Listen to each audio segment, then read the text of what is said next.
You know what? This is how I believe, okay? I'm from the old school.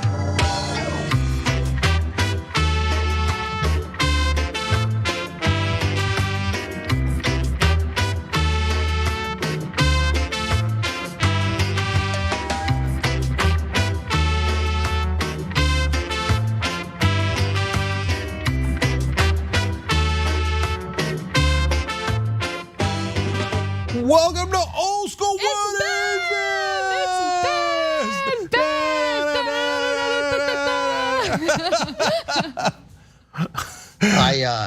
I'm sweating profusely, I'm sweating like a Uger, and it's not comfortable. All right, well, we've established that right out of the gate. Everybody's aware. It is, in fact, Old School. Jake Huger, Ben Mankiewicz, and a conspiracy out of nowhere. And now you've done Old School before, but I've never done it with you, I don't think. No, we've never done it together. And as much as I love all the different people who come on to Old School, my favorite duo is you and Cenk. So sure. I'm not gonna lie, when Asher asked me if I wanted to participate this week, I would have said no, but it was you and Cenk. So I was like, yes, I'll do it. That's awesome. All right. I was very pleased when Asher said, "Can you do this week?" And I was like, "Yes, you'll be on with Anna and Cenk." And my first thought was, I got to text Anna, and then a squirrel walked by and forgot that was my intent. But I assure you, that was my intent. Of course. So Cenk, Anna, Ben, and Big Sweat on the show today. Big Sweat is here, yeah. Okay, so as always, Old School brought to you by shoptyt.com. Oh, I forgot to bring the book. My dad's book, The Original Young Turk.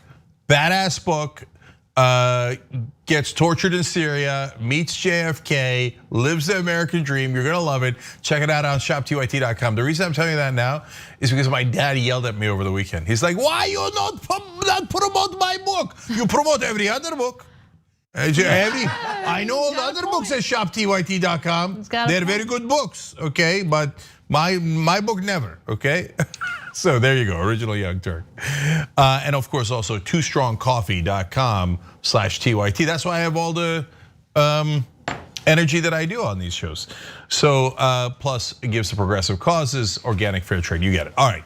So Ben, as usual, I had my nonsense topics, and I've been jonesing to go back to what's more American. And I think I got a good one, but before we do any of that, right before we got started, Anna says, "Oh, I got a topic." I do. We got a special guest and we're not gonna ask her topic? Don't be ridiculous, Casper. This is one of those topics where I don't know if I'm a good guy or a bad guy, and I want you guys to weigh in on what kind of guy I am. Okay? I can't wait. All right, so on my way to work today, in my periphery, I see this area with a ton of signs, like handmade signs. And I was like, oh, what's that? So I look over and it's two young people. They actually, it's a couple. They look like they might even be younger than me. Even younger than you? Yeah, like my point is, like, they're in their 20s, like, whatever. So they have like a ton of signs that they've made. Clearly they're unhoused. They don't have a home. Oh, I see. And the thing that caught my attention was their signage, because their signage said, one of the signs, they're all huge. One of them it just said, "Try again." And then a bunch of them said, "We're vegans." Like, basically it seemed as though people tried to give them food because they're homeless, and they were upset that the food that they were given contained animal products. And so that's why they had the "We're vegans," "vegan," "try again," that kind of stuff. And like, so okay. All right, yeah, I got it. You're a good guy, because I know where this is headed, but continue. Yeah. I'm being very honest and vulnerable with you guys. I was so fucking pissed when I saw it. That's right. Yeah, that's right. Of course. And you're a good guy. That's right. Because I was on my way to work. I was running late, And like, I just panic sets in when I'm running late, especially because I gotta be here. Show has to go live at a specific time. And if I hit even a little traffic, I wouldn't have made it on time today. But luckily, no traffic. So like, I'm rushed, I'm stressed. And then you see like these, and they're chilling. Like they're having the time of their lives. They were like canoodling with one another. Wow. And I was like, I don't want to fucking canoodle.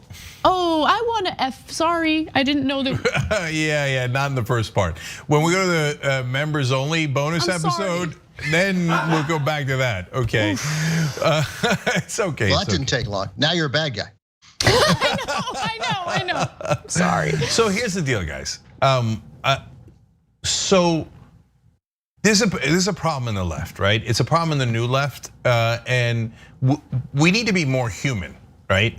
So, for example, when I was running for office, I said homeless once, and people gave me this look, like, I was like, I gave them this look. Like, am I not supposed to mention the topic? What are we doing? I know what I'm right on the right side of the topic, and so I don't understand what the was. And then I asked later, and they're like, no, we don't say homeless anymore. We say the unhoused. Right, and Anna said unhoused just that now, right? That's okay. I got no problem with you saying unhoused, but you don't yell at people who are trying to help you on the issue of homelessness if they say homeless instead of unhoused, right? I failed to see the distinction. Yeah.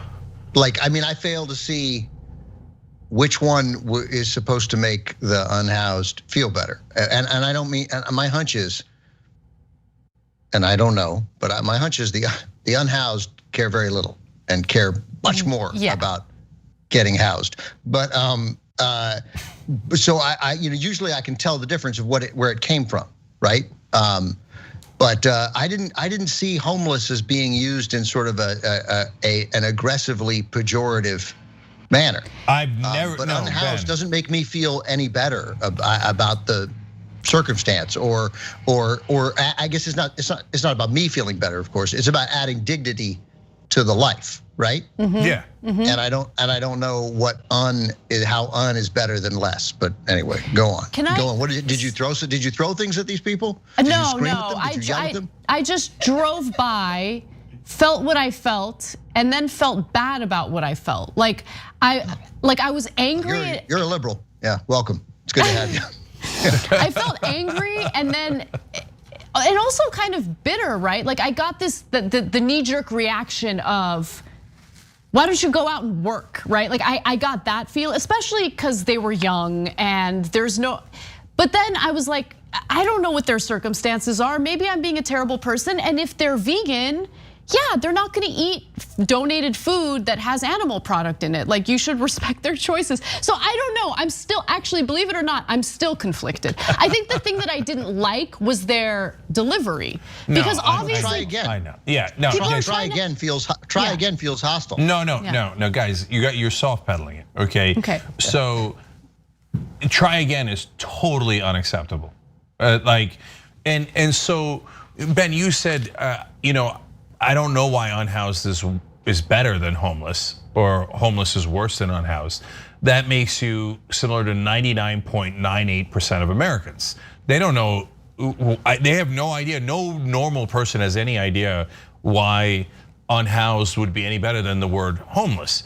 And so one thing that is a problem, other than my earpiece going out, is that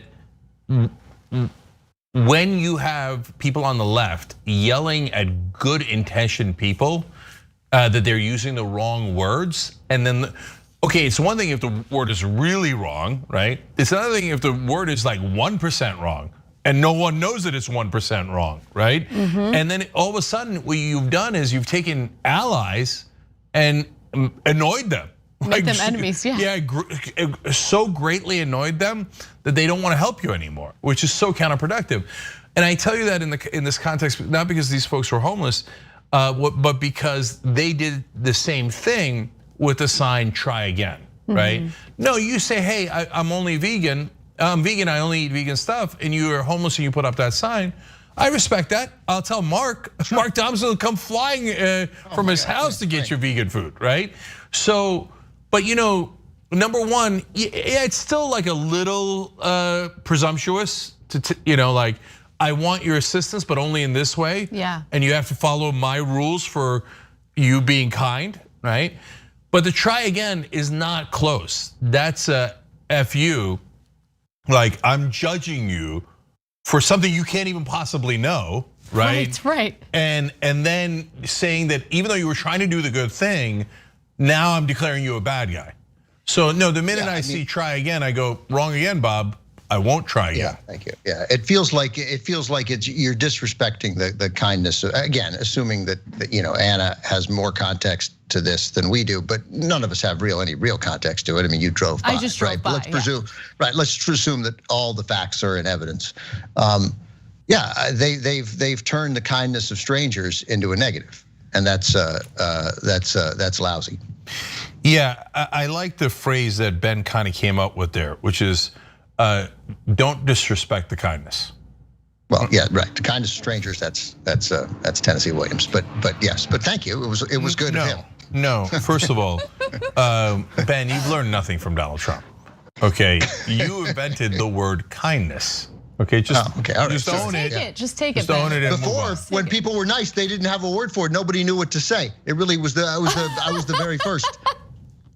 People would say, goodiness, and that sounded weird. And so I started saying kindness. It caught on. You see, yeah. People are talking about it. They say, "Sir, thank you for the word kindness." People are saying that Ben Mankiewicz created the word kindness. People are saying they're saying it. There's nothing we can do about it. They already said it. One guy even said it on a show. Okay, so no, I wasn't saying the kindness of strangers. I was saying respect. Don't disrespect the kindness. I like that phrase. Okay, and so take that, Tennessee Williams. It occurs to me that there was a guy at I guess it was a couple of places back when I lived. Well, I always lived near a Ralph's. That's the main grocery store out in Los Angeles, and one of them. And there was an unhomed guy. An unhomed guy. I don't think that's it. I don't think. No, this is the problem. I don't think I got it. Because then it becomes ridiculous. We want to help the homeless. I don't know any people. Ben, 50-50, but Anna really wants to help the homeless, right? And so do I. I'm going to go to a food bank on Saturday. I could tell you many experiences from the food banks from before, etc. And I could tell you what they actually think because I talked to them, right? But don't make us say the unhomed. Right. By the way, I think just for the record, the food bank is really, I don't like the use of the word bank there. I think it should be a food credit union. I think that's sort of.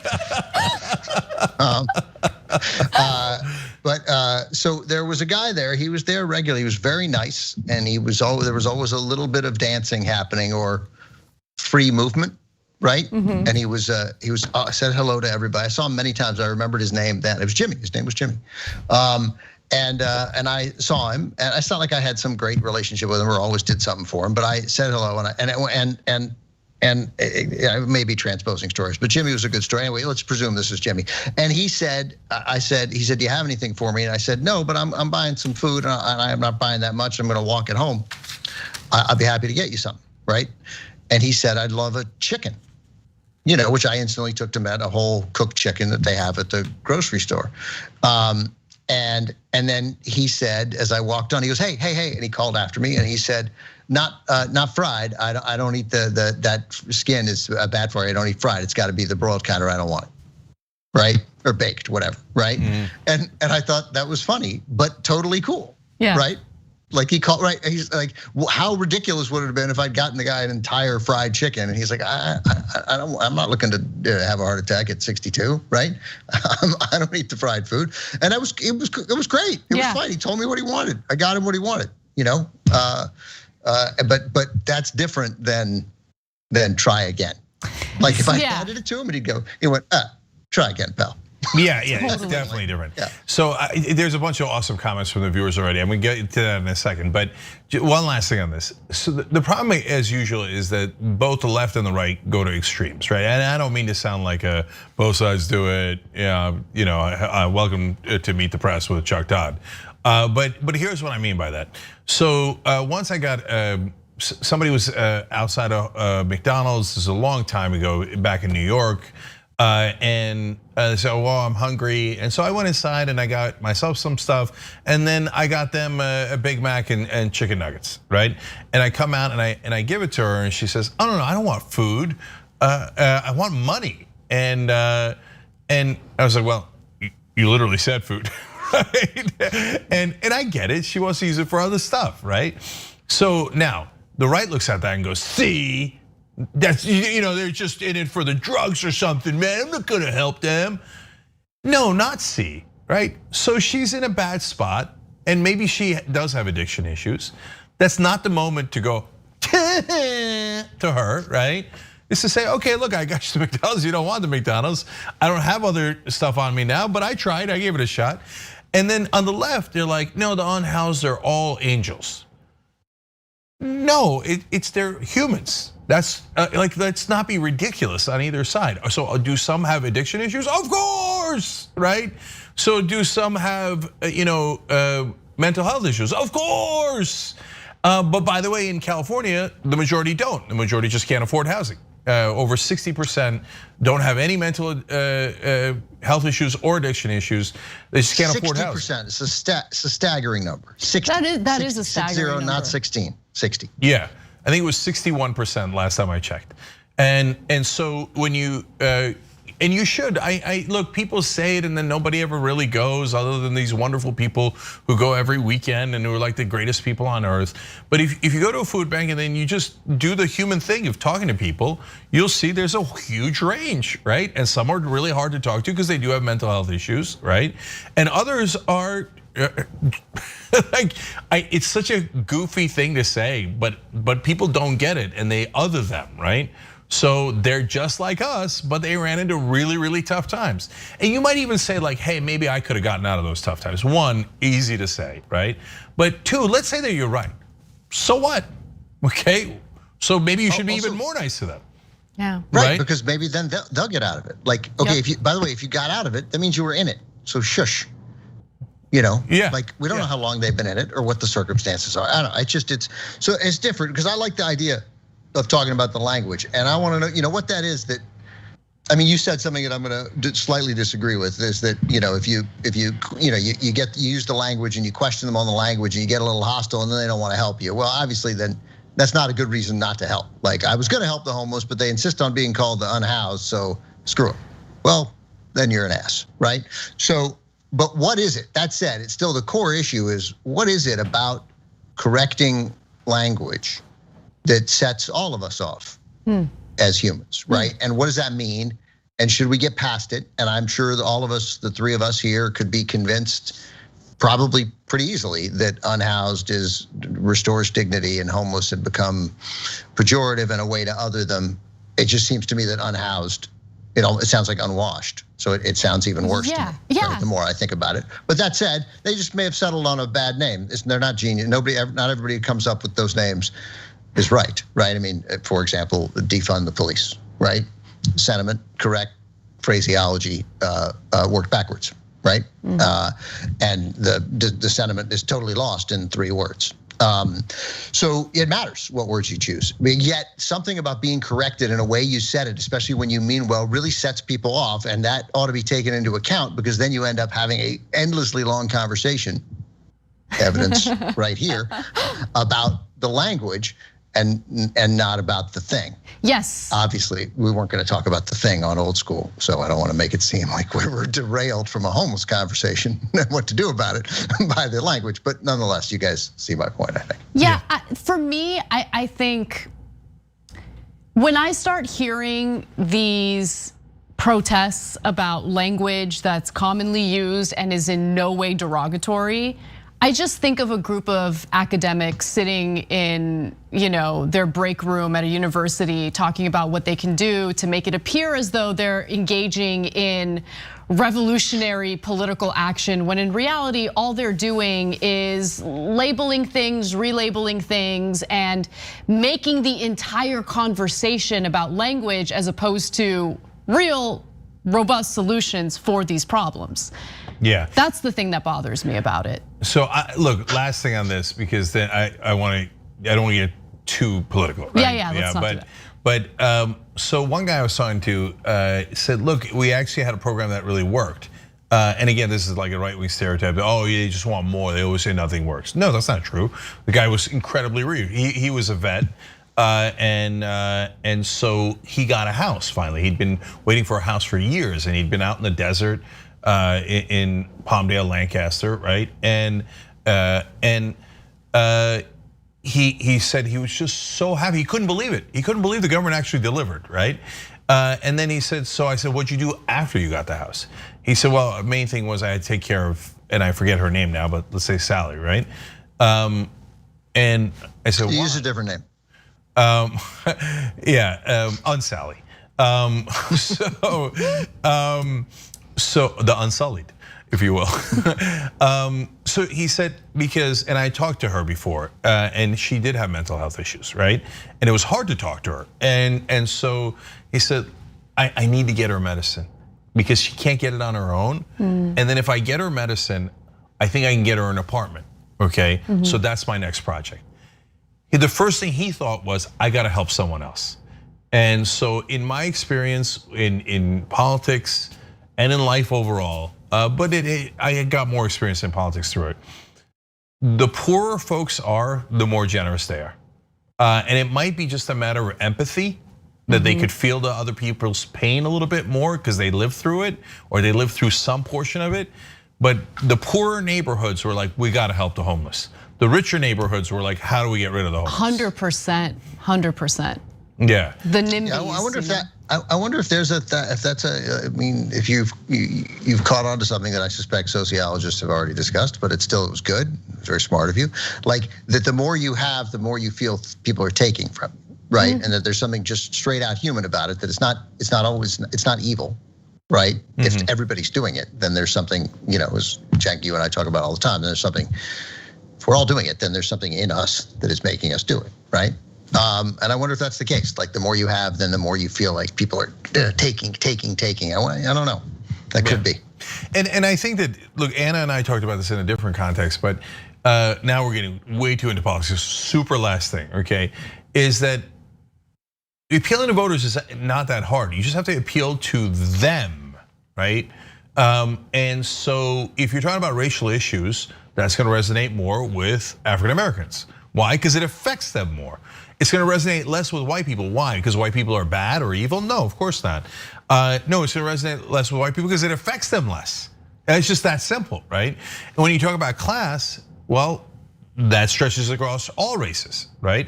And so on the other hand, when you're talking about the poor, sometimes, yeah, you do turn off the middle class because the middle class has more trouble relating to them. You definitely turn off the rich. When the rich hear poor, they hear they're taking my money, okay?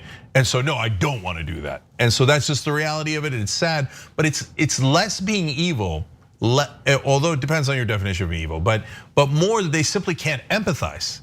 They haven't been in that situation and they can't relate to it. Like here's just an example of, I'm sure, effective focus group testing. How many, what's the ratio in the history of America, the politicians who regularly use the phrase middle class versus politicians who use the phrase working poor? Like how many times, what's that ratio? Other than Joe Sandberg and maybe Bernie Sanders, the ratio is like 98 to 2 middle class. Yeah, I mean, I was thinking sort of what's the, I mean, it's 11,974 to 1.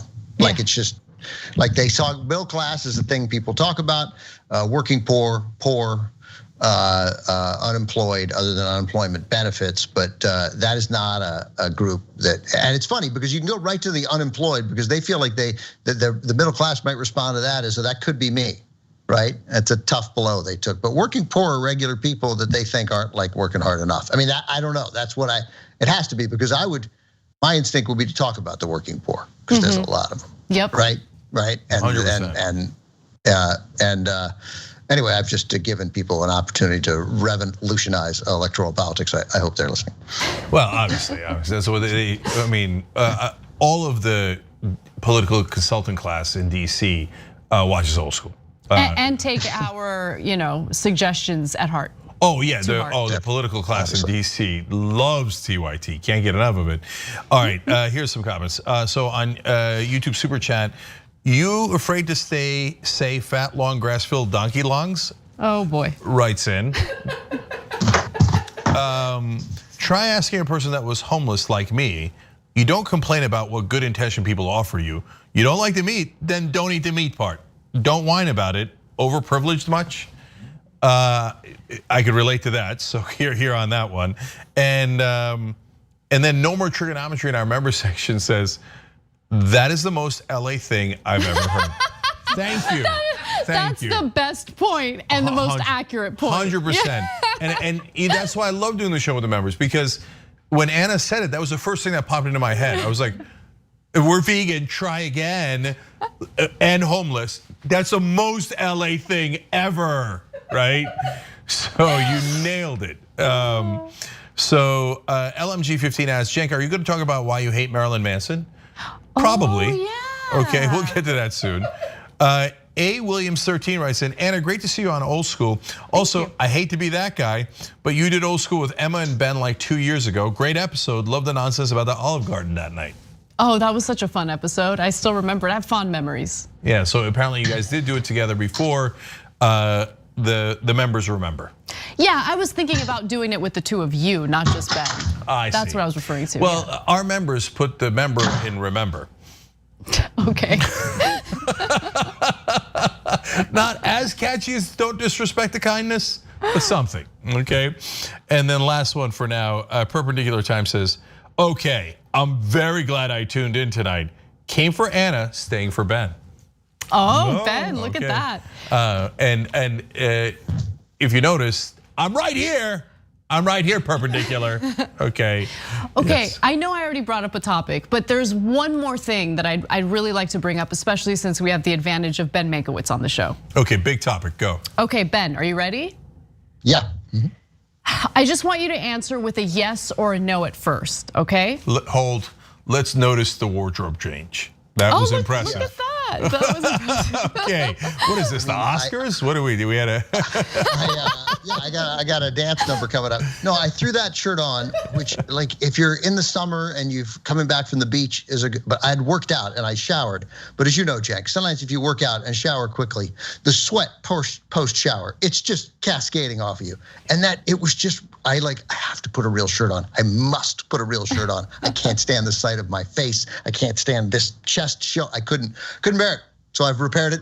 Continue. Ask away. Okay, no, but now sorry, Classic Old School. Got to interrupt to say, again, Ben is 100% right. There's no sweat like post-workout, post-shower sweat. Yeah. I don't know why, but like it should be less. You just took a shower, right? But but only if you're hurrying. Okay. That's right. You must wait a minimum of 12 minutes post-workout before getting in the shower. If you rush that, your day is largely ruined. There's no question. You work out, you shower, and you got to go somewhere. You're going to be a sweaty mess. You put it in a sweaty mess. Yeah. You do it in Miami, you'll never recover. Like your week is gone. Okay. It's 18 minutes in Miami. Yeah. Yeah, you'll be sweating the rest of the week. All right, sorry, Anna, go ahead. All right, so as I mentioned earlier, please answer with a yes or no. I'm just gonna say something. Okay. 2001 Space Odyssey. Ooh. No. Yes, Ben, yes, yes, yes. That's why they pay you the big bucks, Ben, yes. Actually, they probably pay him the big bucks to not say that, but he just said it anyway. I have already, I've had this moment, and I've had a moment in front of people who think I should know better, but it's not for me, and it makes me feel stupid. Like that's inevitably what happens when I watch 2001. I'm like, I get it. I mean, there are some Stanley Kubrick movies that Paths of Glory might be my favorite movie of all time. Right, oh, okay. Dr. Strangelove is perfect. It's unbelievable. I just watched that for the first time. Right, very good. But yeah. which one? Dr. Strangelove. Oh, so good. Very good. Yeah. So you got to watch Paths of Glory. It's great. It's 90 minutes. Both of you got to watch Paths of Glory. It's the best war movie ever made, bar none. Right, and it's 90 minutes. It's amazing. It's a super leftist movie, but 2001, it's like, haha, I know you don't get me, and you're trying, but you're stupid. That's literally what the voice in my head is saying the entire time. Like Kubrick is like, haha, dumb, you're dumb, you don't understand, don't try, you don't understand. So I can't do it. It's just not for me. I get it. There are people I know and care about who love it. Not for me.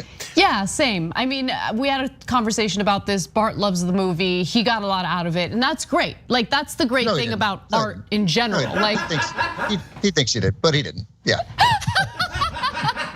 Okay. Oh, I got it, Ben. I got 2001. Sure you did. I did, Ben. Trust me, believe me.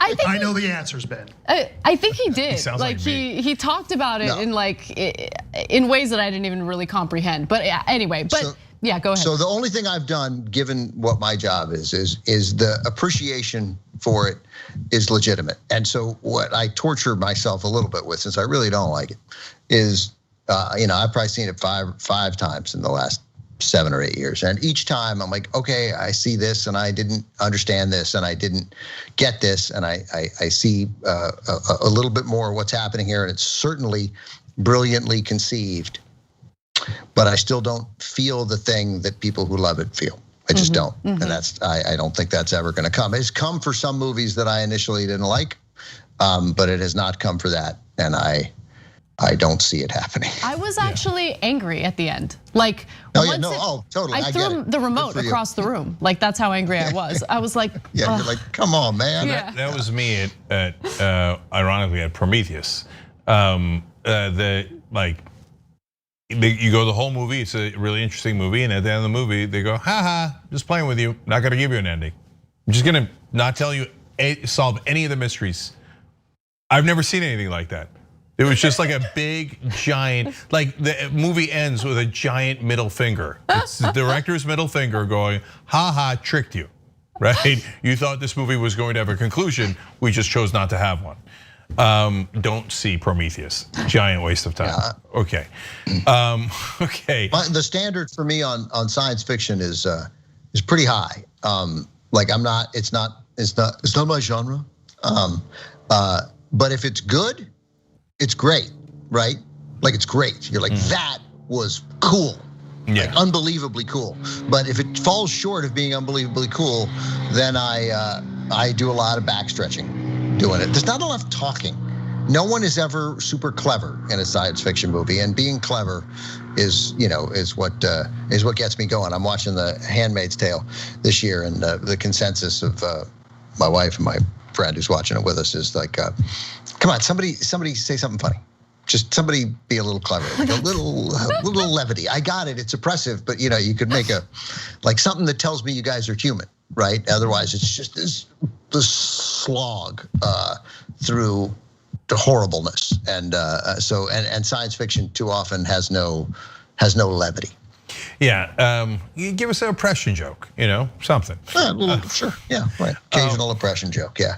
So that's why I love Star Trek, because Star Trek was really smart. But I don't want to get back into that. Okay, so Ben, now your rule, I remember it in almost every movie. So Ben's rule is a movie should be 90 minutes. Okay. Yes, God, Ben, you really do get it. Just for the record, I give it to you have 100 minutes. You have an hour 40. I give you 10 more. You don't have to use it, but you have it if you want. But that's where then you've got to be really special, right? If you're taking over 100 minutes. Yeah, and look, is he not merciful? He is. He's merciful. So my rule, by the way, is if a movie comes in under 90 minutes, it's got to be really terrible for me to dislike it. I'm like, oh, that was terrible, but it was 86 minutes, so I kind of liked it. God, he gets it. He gets it. Yes. Yeah. No, you're in my head, because if a movie is really short, I always think like the Ben rule. At least it was like less than 90 minutes. Sure. So I pardon. Couldn't have been all bad, right? Yeah. It was over in 88 minutes. Yeah. So. All right, let's move on. I probably had other topics, but who cares? What's more American? I'm just gonna do this old school, well, literally. Ben, no, Anna, let's start with you. Okay. Cookie dough, very American. or popcorn? What? Or popcorn? Oh, please. I feel like it's got to be cookie dough. You know why I say cookie dough? I just feel like. Want to be wrong? I feel like it's an American thing. It's an American thing to want to eat unbaked cookie dough. Well, you've made a very rapid, powerful argument. I will give you that. And by the way, the argument was it's a very American thing to be like, no, I'll just have it now. I don't want to wait 1 second. Right? Exactly. I don't want to wait 6 minutes for you to make these perfect chocolate chip cookies. Exactly. I just eat it like this now. It's fine. It's really good. I love it. We're number one.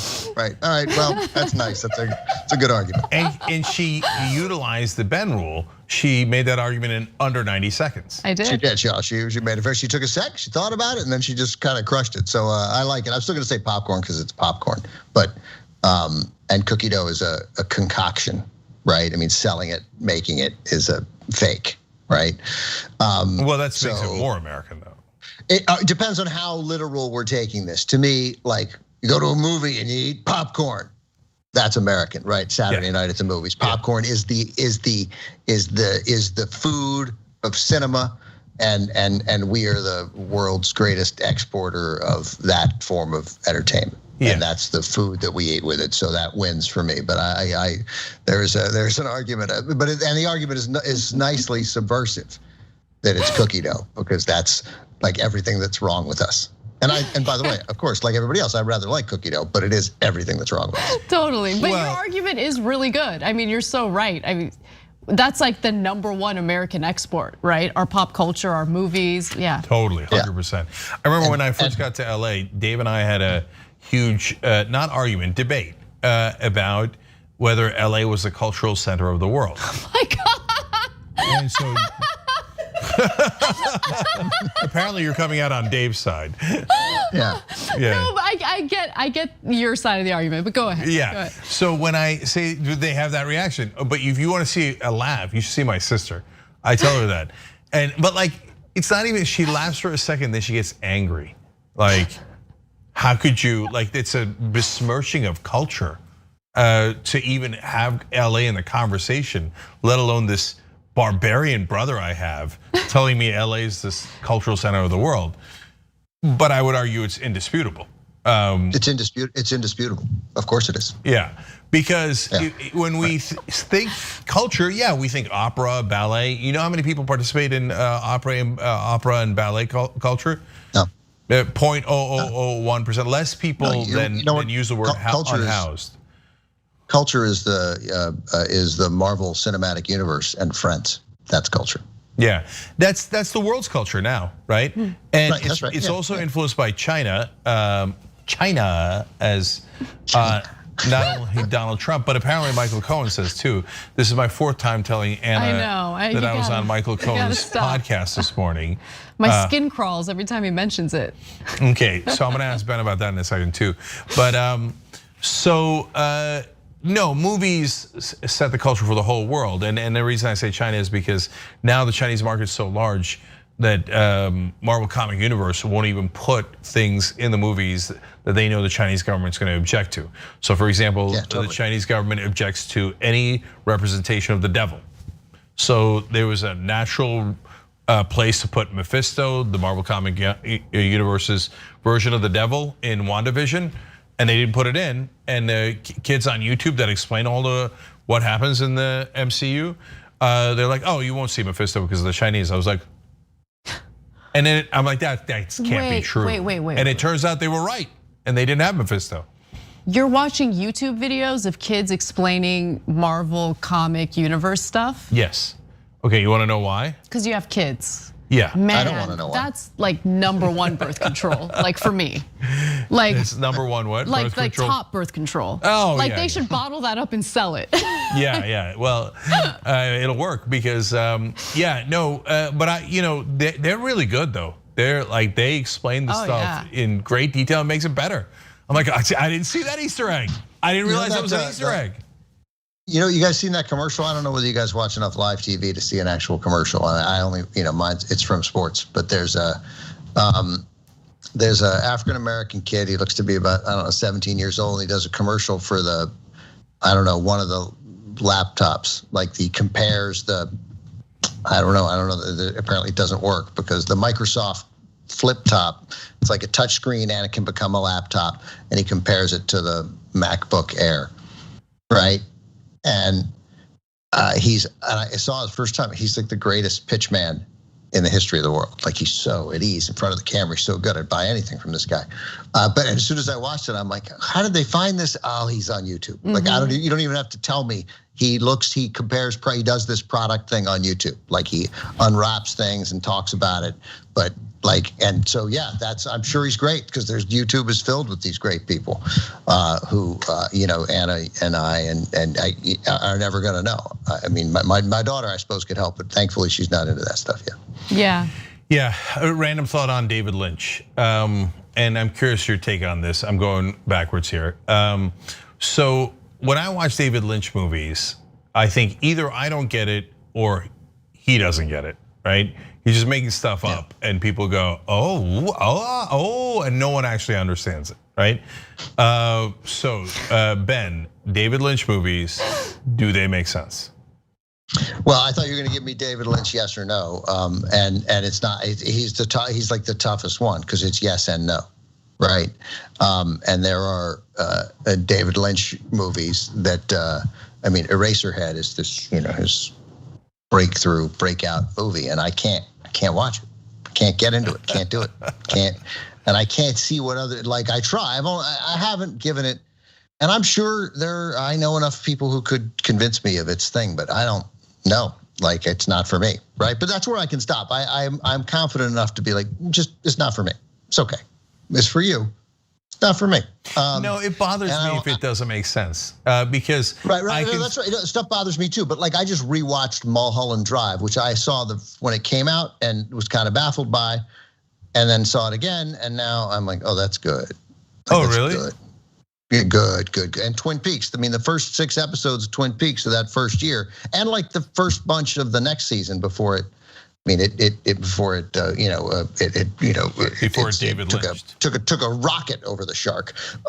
It was Twin Peaks brilliant. I mean, brilliant, really? Just amazing. Oh my God, the best. I mean, you'd love it. You would have every bout of that part, and then until you wouldn't, until you were like, what is happening now, right? Yeah, I watched probably it's a mixed bag. I probably watched 2 Twin Peaks episodes in my life. And so I don't remember if it was early or late in the series, but I'm pretty sure one of them was late. And I was like, okay, I despise this. I'm positive it doesn't make sense and I'm done with it.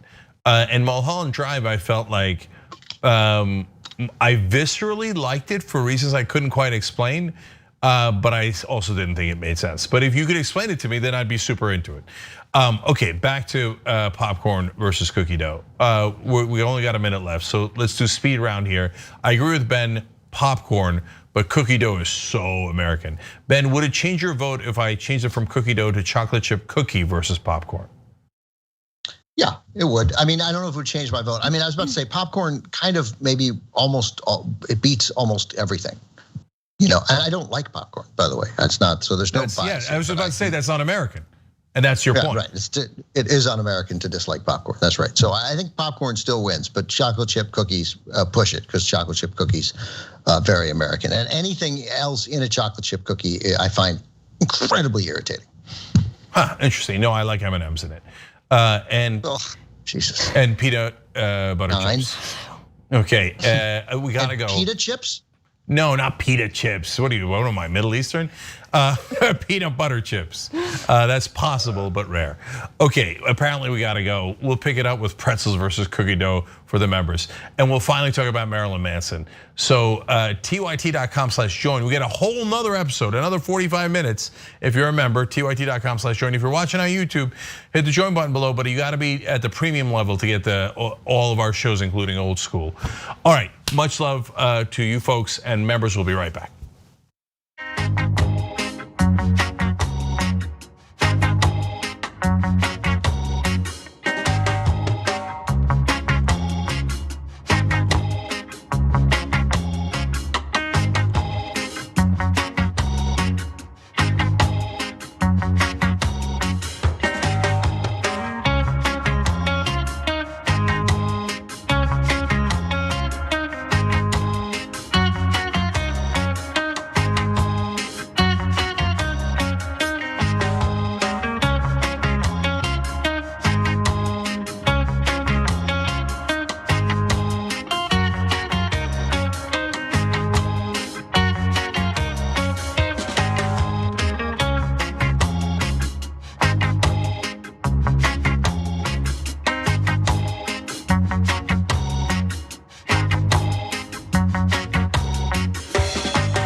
Old School for the members. For some weird reason, I feel more relaxed when it's just members. Like even an extra layer of relaxed. Like it's fam. Like yeah, that's what it is. It's fam. Yeah. You know what? Fam. Who cares? And by the way, now, Chicago Ganai said earlier, Anna dropping major F-bombs automatically making her a good guy. Yeah, fuck that. No. I know, but, wait, can we curse couldn't now? do it. We couldn't do it. Dude, I felt so bad. I could tell it, like it almost ruined your buzz. I felt terrible but about it. But it came back. I'm feeling good. Okay, we're all right. We're humans. We make mistakes. You know, we don't want people doing it on purpose, but we make mistakes. Okay. Anyways, last one on this, Ben. Cookie dough or pretzel? It's gotta be pretzels. I mean, cookie dough wins, but you got to make that other argument. You got to it's the subversive argument, right? Otherwise, these are. I mean, pretzels. Pretzels are not popcorn, but pretzels are German. I don't know. Pretzels are potato. I don't know. Cookie dough just is a different thing. Like you got to make that clever argument that Anna made, which I love. And then it beats all. Then it can rival many things. Then then cookie dough is tanning booths. It's like symbolic of so many things, that's wrong with us, right? Exactly. But that's a great one. Tanning booths or potato chips. I'll go potato chips, but not by that much. And I'll go cookie dough over pretzel, but popcorn over cookie dough. Right, I got you. That's fair. I don't. It's funny. I don't really like pretzels either. I mean, I'll eat them because they're there.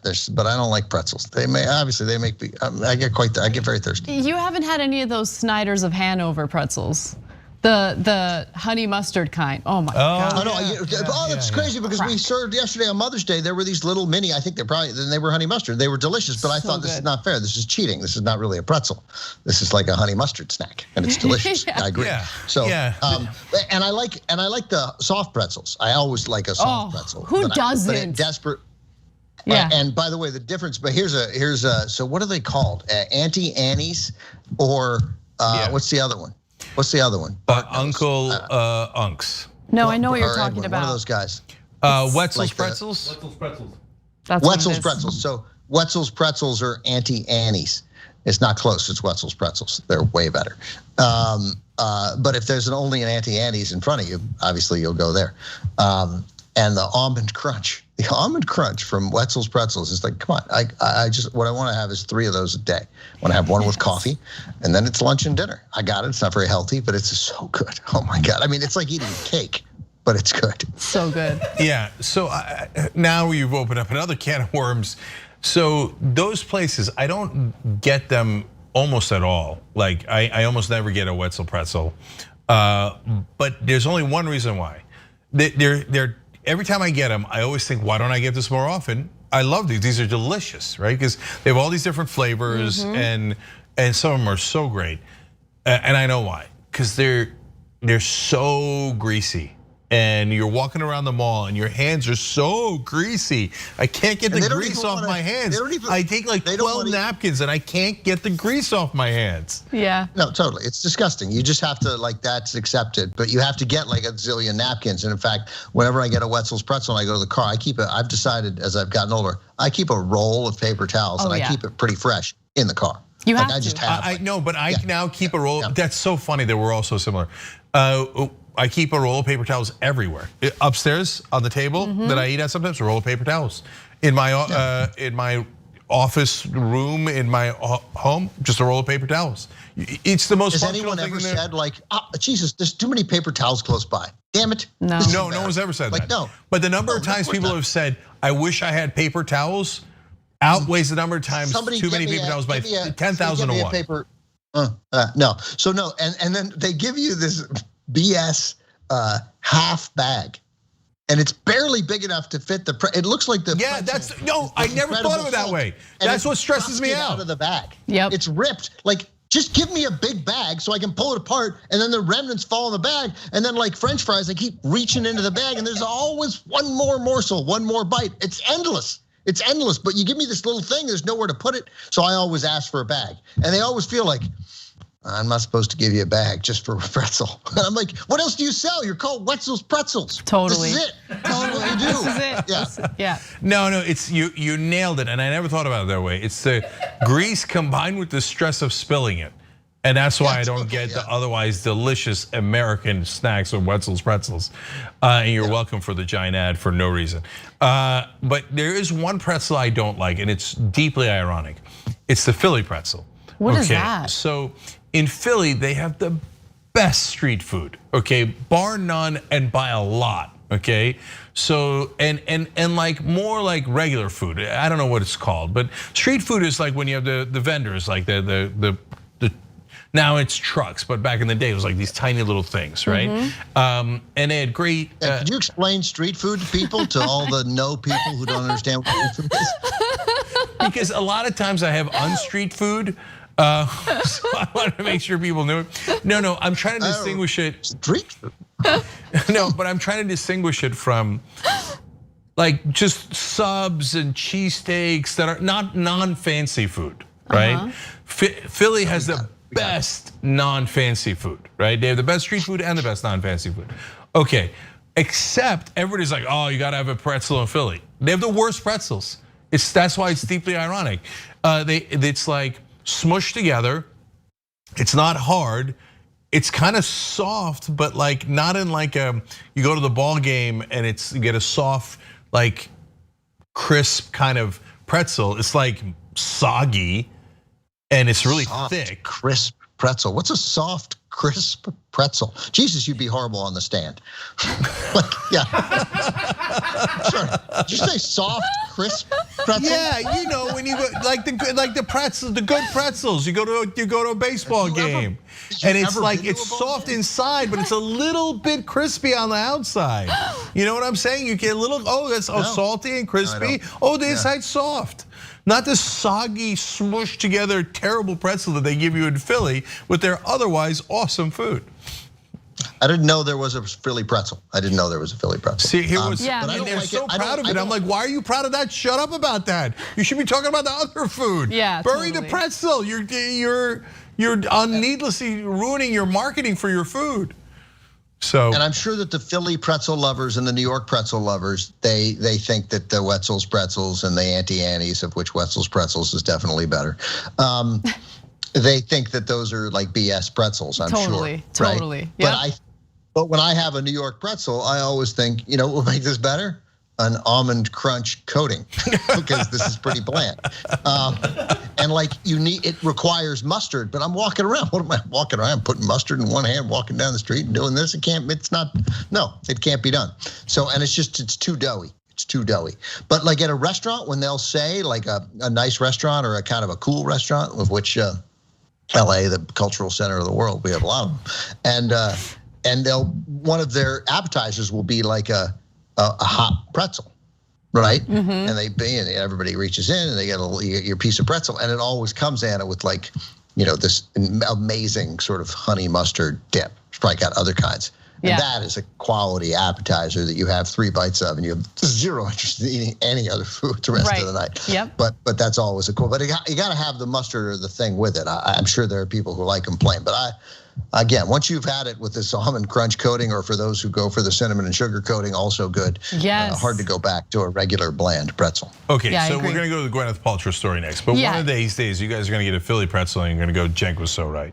And I'm gonna. Where am I gonna get it? Like on the street? Like, is it just sitting on the street? Like lying on the street? No, Ben. Pick it up. We're gonna go back to the street vendors. I don't understand Stuff. No, Ben, that's not what street food means. It's actually in these like trucks or these little vehicles, and they park in the street. That's what street food is. All right, last word is from Greg. Greg writes in, wouldn't pretzels be Bavarian? No, we're like Tucker Carlson. No, that's ours. Pretzels are ours, okay? But to be fair, like a hot dog's a Frankfurter because originally from Frankfurt. Is that German? Fuck no, hot dogs are American, okay? Hamburgers are from Hamburg. Yeah. Is that German? Fuck no, that's American, okay? Cheeseburgers are from Cheeseburg, right? That's where we're, obviously. Yeah. Okay. Okay. So since we're talking about carbs, this is the perfect opportunity for me to bring up something I read this morning. Okay. And it led to the probably biggest eye roll I've ever done in my life. And it had to do with Gwyneth Paltrow. Doubt it. Yeah. Look, Gwyneth Paltrow, people, I think, just to like put my thoughts on her out there, I think people go a little above and beyond in being like too critical of her, because I get it, she says ridiculous things time to time. Just, I give her a pass, it's harmless. But I came across this and I became very irritable. So she says that during quarantine, she's had a really difficult time. And I was like, oh, she's had a tough time during quarantine. Many people have. I'm curious, like, what happened? And this is what she says. Gwyneth Paltrow hit the bottle during the pandemic. So she's like, all of a sudden, I'm having whiskey, like a glass of whiskey every night, right? Sounds pretty good so far. Which I can relate to, because I went from like not really ever being a drinker to I found my love for whiskey during quarantine. Really? Yeah, I love whiskey now. I did not know that. I found my love for edibles, but let's be honest, I'd found that a little earlier. But then she says, I was just really living an unhealthy lifestyle. I started eating carbs. Is she gonna be okay? Oh my gosh. I want to find the exact quote. This isn't the article. I'll look for it. Okay, read it. I found, so we have the same. We had a similar reaction because the headline, people couldn't help running with it, right? Yeah. And I just thought, and I'm largely, I mean, Gwyneth is I don't know her or anything. I've never met her, and I don't. But I mean, she does things that obviously you just want to make fun of sometimes, right? Yeah. But I think people like her. Right? Like, she seems pleasant. She seems like a pleasant woman. Right, and so some of it is just that. So what's the context? Like, did somebody go, what's the craziest thing you did? And she went, I drank whiskey and I ate carbs. Like, she might have been like playing with her own image. Like, it sounded like she was laughing as she said it. I was drinking 7 nights a week and making pasta and eating bread. I went totally off the rails. That sounds like she's acknowledging that for her that's off the rails and that's stupid, and that people then took her completely literally. But I don't know, maybe she was literal, in which case, I mean, she's the woman who, through her Goop website, was selling like emeralds that you're supposed to put in your vagina. No, I'm not even kidding. Like, they were vagina emeralds, like meant to, I don't know, create magic powers with your vagina. Which, by the way, it's already pretty magical if you ask me. Like, yeah, I mean, it really didn't need any help. Okay, we were sold. You're really talking past a sale here, right? I think it's called, the salespeople call it talking past the close. Right? You closed the deal already. You didn't need to put anything in it. We got that covered. It's good. Okay, so, and it's funny you said that, because I was like, didn't she make a product out of like the yeast of her vagine or something? No, not that. But she has had like weird products that she believes in, like alternative things that aren't really proven scientifically to be better for you. But then the reason why people buy it and believe it is because she looks great. She's 48 years old. She looks like she's 30. Yeah, but that's because she's enormously wealthy and a Hollywood star, and thinks having carbs is like decadent, right? So of course she looks good. Yeah, it's just hard to know. I just kept trying to find. I did it for a while. It's all in the mirror. But she said she was drinking 7 nights a week, is making pasta and eating bread. Yeah, but the whiskey sour was made with quinoa liquor. Oh, that was the other part. Oh my God, Ben, read it, please. No, it's so good. She's not kidding. Hold on. I love whiskey, and I make this fantastic drink called the Buster Paltrow, which is named after my grandfather who loved whiskey sours. And it's this great quinoa whiskey from this distillery in Tennessee with maple syrup and lemon juice. It's just I would have 2 of those every night of quarantine. No. To be clear, she says she was not like blackout drunk, but she did feel some deleterious effects on her health, and her consumption brought back the urge to have a cigarette. I miss it, she said, of smoking. As to why she placed carb consumption on the same level as alcohol overindulgence, there's no telling, but the actor has been a questionable source of the health news. I mean, it's just, why would you pay attention to her for health news? She's marketing a company that has made described as Goop as a $250 million wellness empire, criticized for banking those millions at the expense of actual, wellness. Yeah.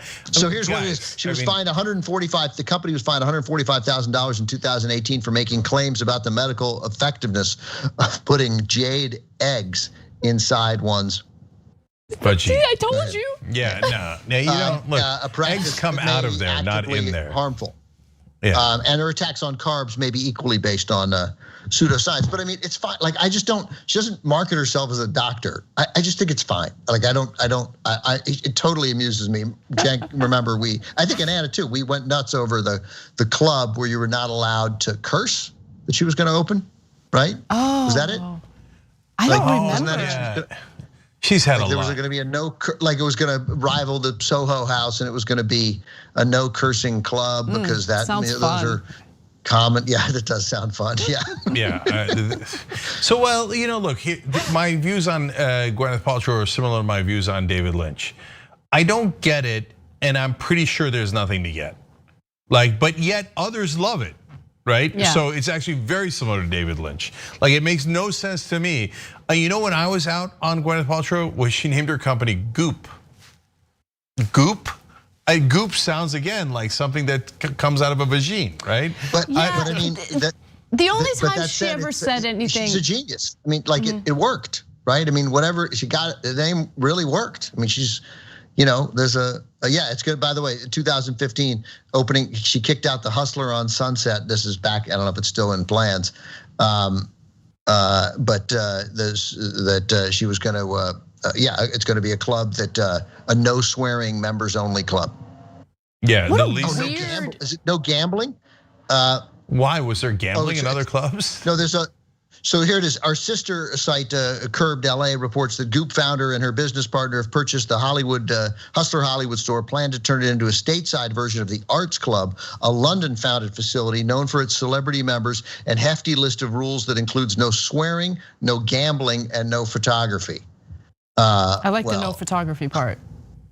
Yeah, but I mean, that's like, again, I mean, it's like saying, no laughing, no playing, no murder. Yeah, one rule's great. Good rule. You shouldn't kill another member. But the laughing and eating, or whatever the hell I said, that's fine. Like no gambling, no swearing. What are you doing? What are you doing? What's your problem? You don't want gambling? Like, what you can't, I don't know, drives me. So instantly that made me bristle, and now I've read it again, and now I'm bristling again. No. But I still like her. I can't help it. I like her. I do. I don't know what it is. Look, there's a 55% chance that if I met Gwyneth Paltrow and we were at dinner with a bunch of other people, that we would get along swimmingly, right? And we'd joke around. I mean, she'd upbraid me for laughing, and probably for whatever you're eating. Right? Oh, for sure. Yeah. I mean, she'd be horrified by anything I ate. Right? I'm a walking carb. I don't think I'm pretty sure she wouldn't use the word upbraid though. That's one point in her credit. So okay, fair enough.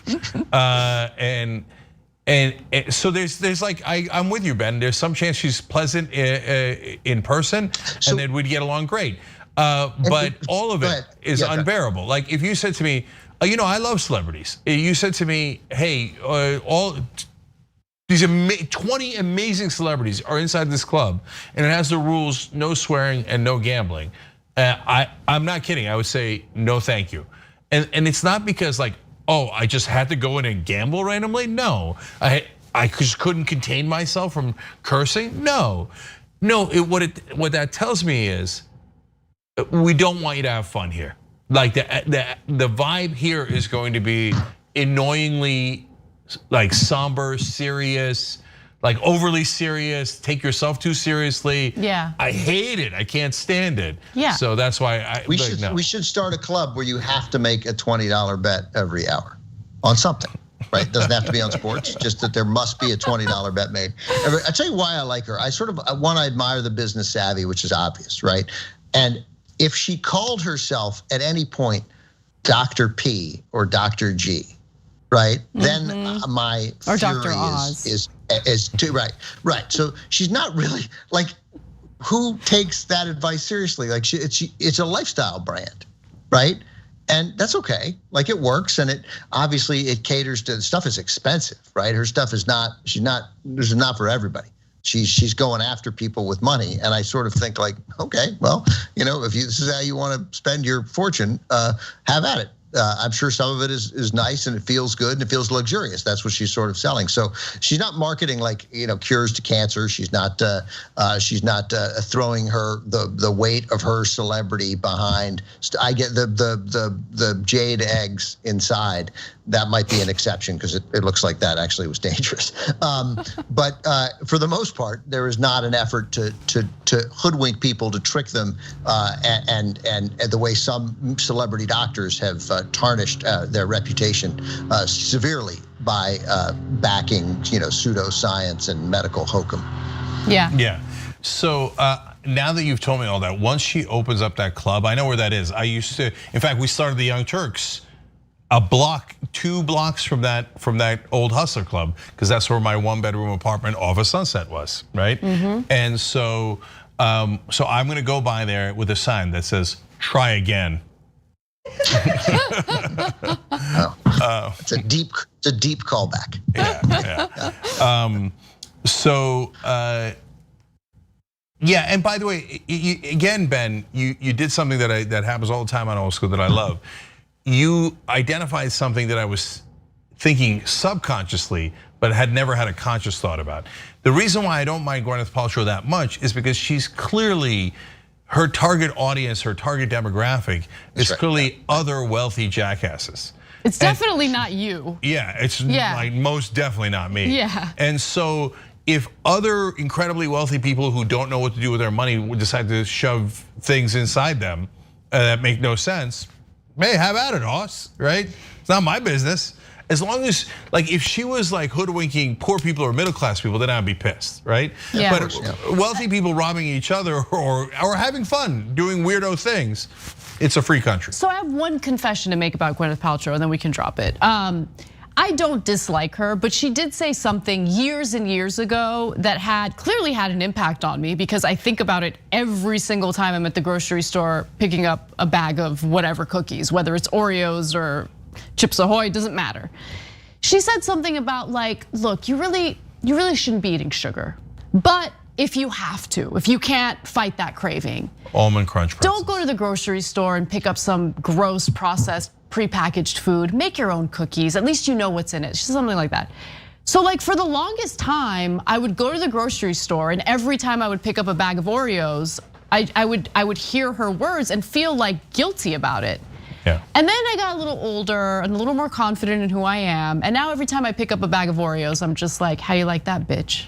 What are you gonna do about it? Gotcha, Gwyneth. I love the idea of you at home trying desperately to figure out how to make your own Oreos. I know. Like, and no. Yeah, home don't play. And then like somebody, and you'd be like, Anna, I don't want to. It's just great. The smell's great. It's wonderful. You got the buttercream whipped up here. You're gonna spread it. It's just perfect. You got a thing to measure. They make them, and they're delicious. They are. They're delicious. Yeah. It's okay. Yeah. No. I believe in Adam Smith, and I believe in the division of labor. And I'm positive that my time is better spent looking at budgets and contracts than like my least favorite things about that I do at TYT than making or trying to recreate Oreo cookies at home. Okay, that is not my skill set. And nor am I going to buy Goop cookies. Okay, ain't nobody buying Goop cookies. Okay. Yeah. I have many things to say about Oreos, if I could, very quickly. Yes. Of course. The perfect Oreo is the first Oreo. Yes. The original Oreo. Yes. With the exact right ratio of fake cream to wafer. Double Double stuffed. It's a crime against humanity. It just is. It's disgusting. Double stuffed Oreos are gross. They ruined it. I'll go for one step further. Although I'm gonna double back and disagree with you on your original premise in a minute. But the double stuff, I'm 100%, I'm doubly with you guys. Because the double stuff is so bad, it makes me question the original Oreo cookie.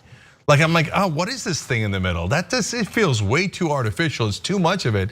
Should I really even be eating Oreos? Yeah, like, you know what I'm saying? Yes. They gooped the Oreo by doing the double stuff. Yeah. Oh, Ben, your mic. Okay. All right, there we go. No, I had there was some family. There was some yelling in the household. Yeah. The What are you, in my household? the double stuffed Oreo. So you don't like the single stuff or the double stuffed Oreo? No, I'm back to okay with this single stuff, but the double stuff almost turned me off to this single stuff. Yeah, I got you. And then but then they have all these, they have like 53 different kinds of Oreos. I mean, they got all these flavors. Most of them are disgusting, like just horrible. But I like that, and I liked the chocolate Oreo for a while. But I'm now no, I'm not. I don't like the chocolate Oreo anymore.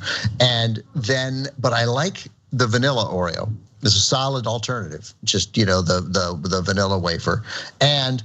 And I'm sure Cenk will agree, the lemon Oreo is not a bad cookie also. Okay, that's so funny. God, so I said I'm gonna double back and disagree with you on that none of the other flavors are acceptable.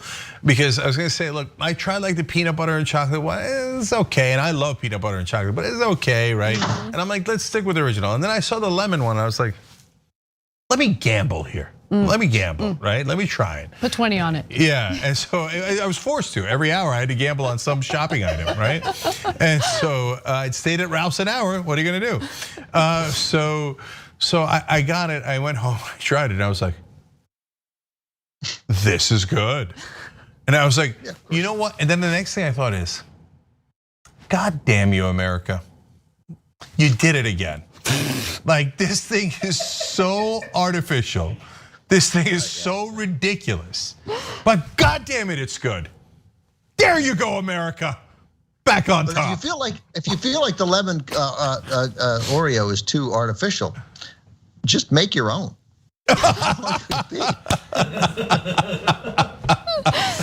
I need to go to the store and I need to buy, 5,000 lemons. Right, start with that. How do you make a lemon Oreo? Okay, I got news for you. There ain't no lemon in lemon Oreo. Okay, you can get 10,000 lemons and still not make a Totally. lemon Oreo cookie. Okay. So all right, Marilyn Manson, we got to do it. Yeah, let's do it. Okay. So Marilyn Manson is in trouble for sexual assault, blah blah blah. That he's accused of it, and I don't mean to make light of it, but I don't. That's not the main my main focus, right? But just to catch you up, but not get into any details. One of his ex-girlfriends, you're going to be shocked to find out he does S&M. Okay, I know. Color me gooped on that one. Anyways. So one of his ex-girlfriends now says she's one of the actresses on Game of Thrones, and says, oh, he would tie me up and whip me and stuff. And I'm like, look, I don't know, right? Because it could be normal S&M. I don't know. Is that what people do, right? Or it could be that he was abusing you. I have no idea, right? And then there was like details like he used a Nazi knife on me. Oh my God. Right, and apparently they cut and stuff. And I'm like, ugh, right? So number one, like I'm like Ben, as Ben is to movies, I am to sex. I don't do costume pieces, right? So like we're not gonna get dressed. It's too much effort. It's too much effort, man. Okay. It's already too much effort as it is. Yeah, there's not gonna be any period pieces. I'm not dressing in Victorian outfits. It's not gonna happen, right? You wanna talk about it? Okay, no problem. I do talk. Okay, but you want to get like, and then no tools, right? No, but tools can be fine. No tools. Like obviously there's certain tools. I get it, no problem at all. God bless, right? But like no tools isn't like extraneous tools. Like you mean like no Nazi knives? Like no Nazi knives. I think we can all agree, no Nazi knives. Right? That sounds pretty awful. And I'm like, and why does it have to be a Nazi knife? Like I don't want to get cut by any knife. Right? Yeah. Let alone a Nazi knife. And who has Nazi knives lying around? Is that an S&M thing? Well, probably not. But so as you know, Cenk, you've forgotten, but not 10 feet from me right now, recovered among my father's pieces of memorabilia after he died was a Nazi knife, right? A knife that he clearly took off of a dead German soldier. It's got a swastika on it. It's in its sheath. It's very heavy. I thought it was like worth thousands of dollars, but it turns out it's not. It wasn't an SS knife, but it does have the swastika on it, right? But it didn't have the SS, which would make it worth hundreds. So it's, and I don't know what to do with it, right? I don't really like having it in the house. It's not that sharp. anymore. And I looked at it once, but it felt like my dad took this on the war. I feel like I should. No, put you it got to somewhere, keep it. right? You got to keep that. Right. Ben. No, so but the last thing that I would think to do with it would be like, hey, sweetie, I'm looking at this Nazi knife. Come over here. I just can't imagine that would lead to that, right? Yeah. That is not what occurs to me when I'm holding. I really feel weird even holding it, and I don't do it very much, but I do know where it is. Yeah, it's a nice cover story. I wonder how that knife got dull in the first place. Oh my God. Okay, so no, but here's who's allowed to have a Nazi knife: someone who took it off a dead Nazi that they killed. Yeah. Okay. That's So, right. Yeah, right. so then you're allowed to have a Nazi knife. I got news for you: Marilyn Manson never fought Nazis. Okay, so. No, and wouldn't fight Nazis, all that bullshit tough guy stuff. He'd be the first guy running over the hill so quick.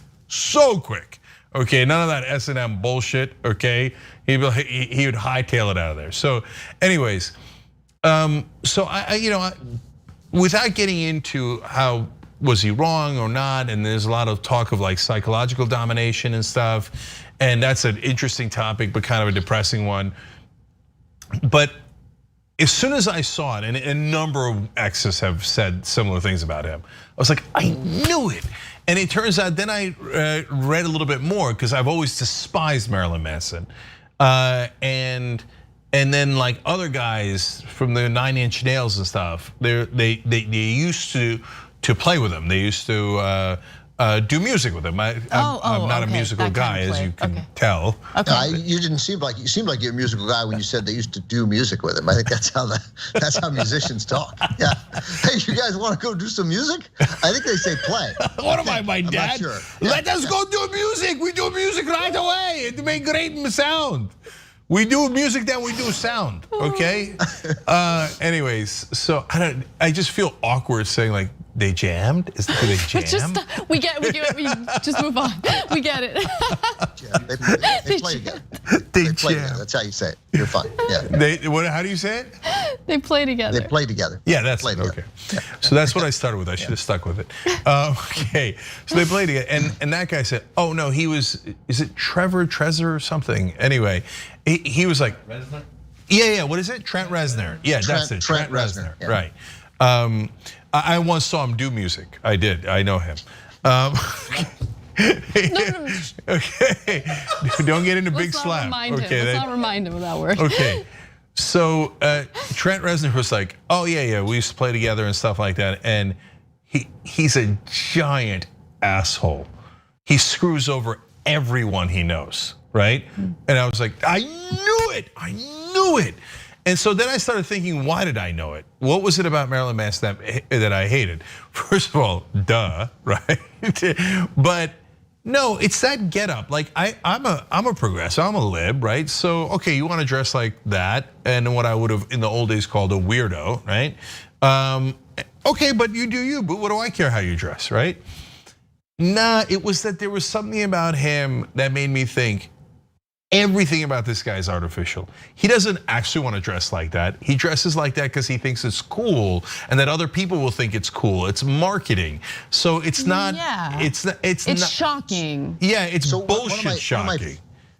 One of my favorite words to use now, and I've massively overused it in the past, 6 months, to no one, of course, except my family, is the word performative, right? And that's big. That's trending. It's become very relevant in our culture. Obviously, rock stars dress a certain way, right? I mean, whether even the ones who are more regular guy than others, I mean, John Bon Jovi and Bruce Springsteen still dress a little like rock stars, even though they're closer to regular attire, right? And then there are the Rolling Stones, and then like the guys I know, I mean, I don't know personally, I mean like guys I know of, like, the guys in Springsteen's band, but they look like musicians, their shirts are way open down here, and Stephen Van Zandt has a headband, and Nils Lofgren's got all this stuff coming off him, but like never for a second do I think that's inauthentic, right? I mean, they're artists, they're musicians, and there is a style to that, right? And there is a manner of comfort, like they don't dress like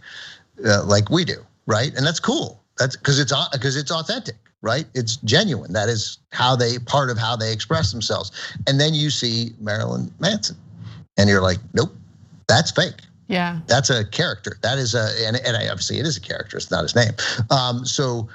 But it feels instantly inauthentic, and that repels me. It feels performative, and there's something about that. And instantly reading that Trent Reznor, who was the frontman for Nine Inch Nails, saying that he's disliked that guy for 25 years, and makes me instantly. I already liked Trent Reznor, but it makes me like Trent Reznor a lot more.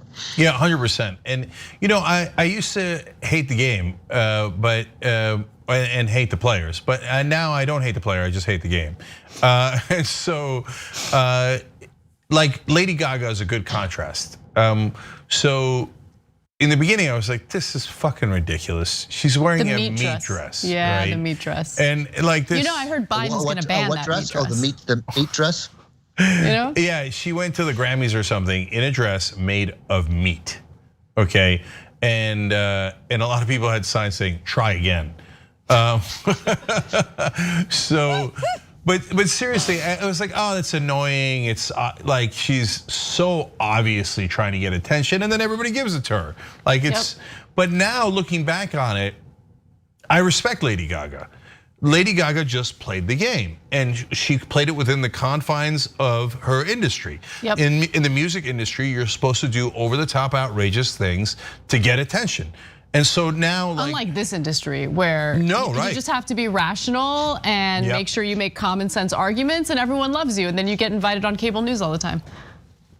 But Anna, that's exactly what I was gonna, the next analogy I was gonna go to, because the mainstream media guys criticize YouTubers, and you and I had this discussion / debate on the show about Logan Paul and Jake Paul. I can never remember which one's which, right? And then I read another story that was of something similar, not about the Pauls, but about other YouTubers and stuff. Oh, I just read a Columbia Journalism Review article, I do declare, about Phil DeFranco, of all people, okay, Sexy Phil.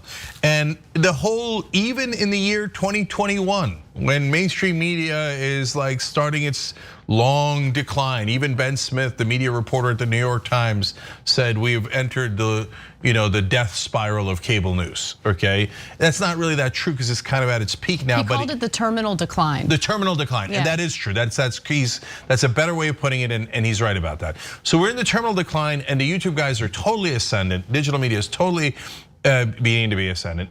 But again, nobody recognized it. Old media is so blind to it. Except for the media critic for the New York Times. Go on. Yeah, because he came from digital media. But yes, I got you. That's right. And he used to be at BuzzFeed. So,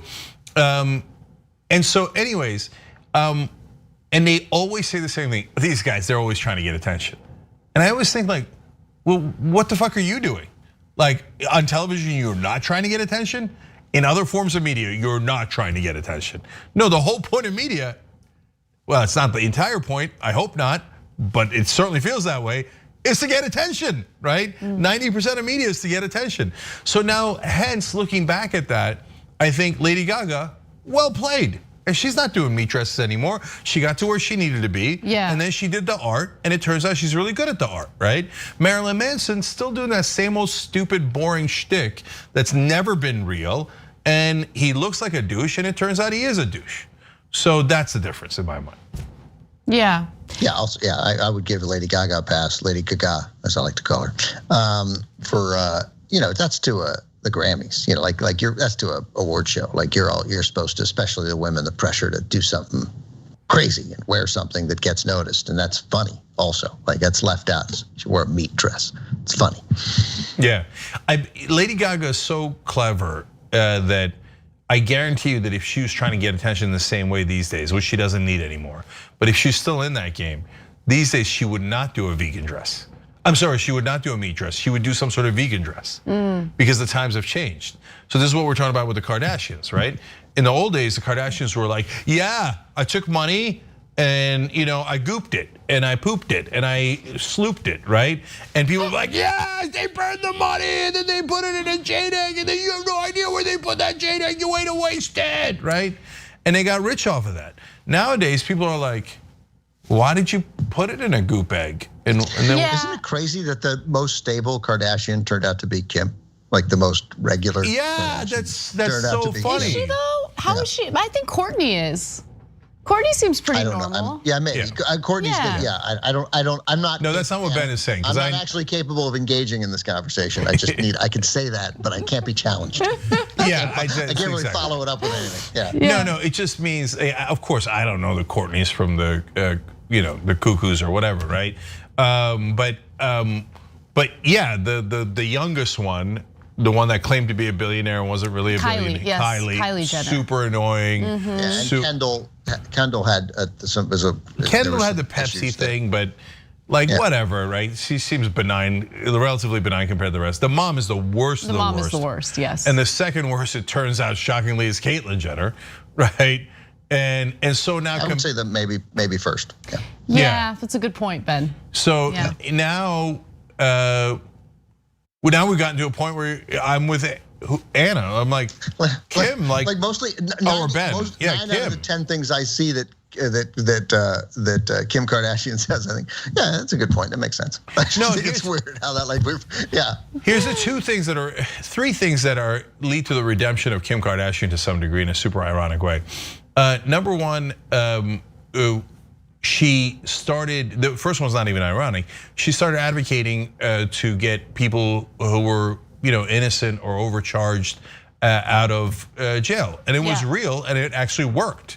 I mean, Kanye West was the clown frontman of that, but it was actually Kim Kardashian who pushed it. That's right. Totally. Okay, so that's that's like the only positive thing a Kardashian's ever done.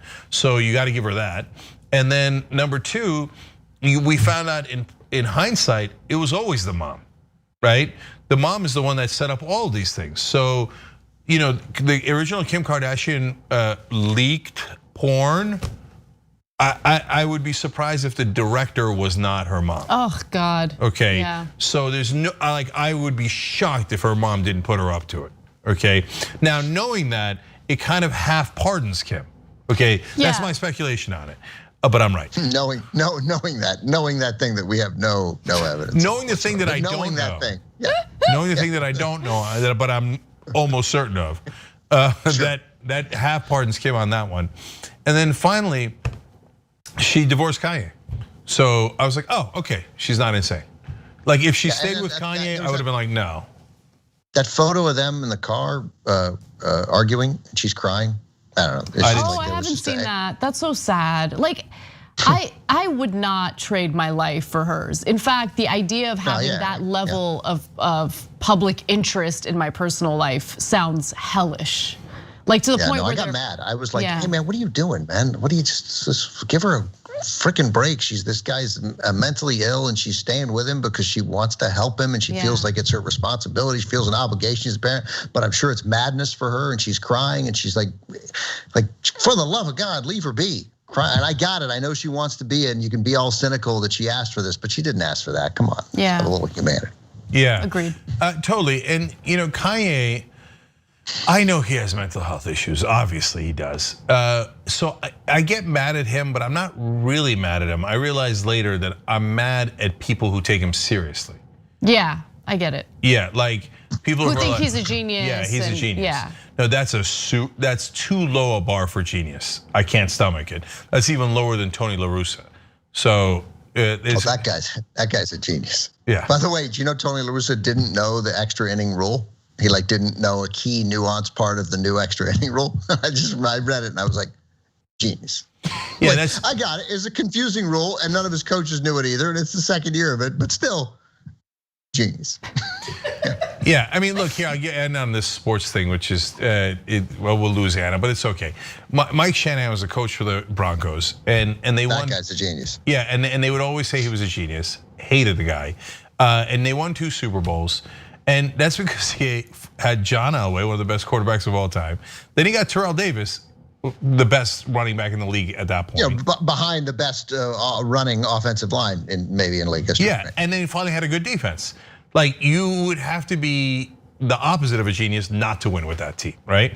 And Shanahan would then, like after they won the first time around, then he started Shanahaning it, and he would then have 3 running backs and play Terrell Davis like only a third of the time. And they'd still win because the team was amazing. And everybody's like, he's such a genius, the way he doesn't use the best running back in the league and uses 2 of the worst, right? And I'm like, that's not a genius thing. And then they lost Terrell Davis or John Elway or both. And then he kept using 3 shitty running backs. And it turns out, no, it wasn't genius. He just had a great team, right? That's right. And so people that are successful in one way or another, everybody wants to call them a genius. They can't wait to call them a genius. Here, in fact, we'll end on a super fun note, okay? When I was poor, for the same weird traits that I have, I was called a weirdo, okay? When you get to a certain level where you're in the periphery of fame and being relevant to the annoying people and all that stuff, right? Well, as I think Dennis Hopper said in the movie Speed. I always get that confused. When you get Bus, right? Anyway, then you move to eccentric, right? So now I'm between weirdo and eccentric, right? And then if you're really rich, you become an iconoclast, okay? Yeah, that's right. And so let's see how my life develops, because I'd love to get to iconoclast. I don't know that I'm gonna make it there, but I think I could make it to eccentric. So like you heard it here first on Old School. There's some chance that if we're all really successful, that at some point they will come out an article and they will say like the weird things that I do. And instead of like in the old days where Jake Tapper would look down his nose at me like, weirdo, right? That they're like, ooh, eccentric Uyghur delivers again. I love the idea of Jake Tapper coming across your work like, I don't know, 10 years from now, thinking like, oh, who's this fine fellow? What an eccentric iconoclast. I don't think it's going to be Jake. I don't think it's a great fantasy, Jack. Good luck. I think. Okay. Do you now? We'll all forget it anyway. But the only chance we have is that Aaron Wysocki will remember it. So, do you, Ben? Will you give me $50 if one day there's an article that refers to me as eccentric? Unquestionably, I give you $100. $100 deal. Got that bet. That's such a me bet. Like you could lose 50, you can't win anything. No, let's make it 100, and I still can't win anything. Yeah.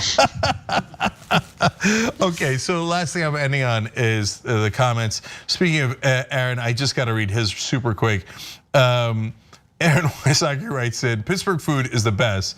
Jenks clearly never had cat on a stick. Okay, that does, Aaron. You're not really selling too well on.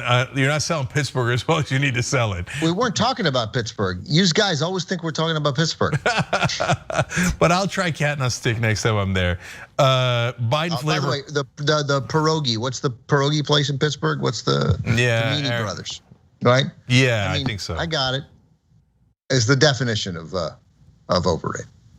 The Panini Brothers pierogi. Yeah, no, it was. Sorry to interrupt, but it's Permani Brothers. And thank you. Yeah. Thank you. Guys. By the way, say it again. Asher, say it again. Yins, guys. Sorry, uses Philly. Uses still Philly. That's right. That's right. Yeah, that's right. Okay, the entire crew is from Pittsburgh, so our mics are going to get cut any second. 100%. I'm surprised that hasn't happened yet. So how do you say it again? So it's Permani Brothers. I mean, I came close, but yeah, what is it? Permani Brothers. Permani Brothers. Yeah. It's not that good, right? It's just yours, so you like it. I will get hurt if I say it's not good, but yes, all right, I got you. It is ours, and it's ours. That's right. I like things that are, and Pittsburgh's a great town. I'm a Pittsburgh supporter. Pittsburgh, America. Biden flavored corn pop says ain't nobody gonna succeed trying to make their own Oreos. So lots of agreements there. But last thing I wanted to say is go to Twitch for a second. Old man house phone gave 300 bits for breaking the rules, Anna. Thank you. And then I don't know if it started it, but then all of a sudden avalanche. Postal Wench gave 1,000 bits, and then Duran Zim gave 5,000 bits. Thank you for your bits. So I'll be naughty more often on the show. Oh, okay. Everybody's a winner tonight. Okay. I don't understand one part of the last 30 seconds. You don't understand one bit of it. All right. That's All right. Much love, everybody. We'll see you next time.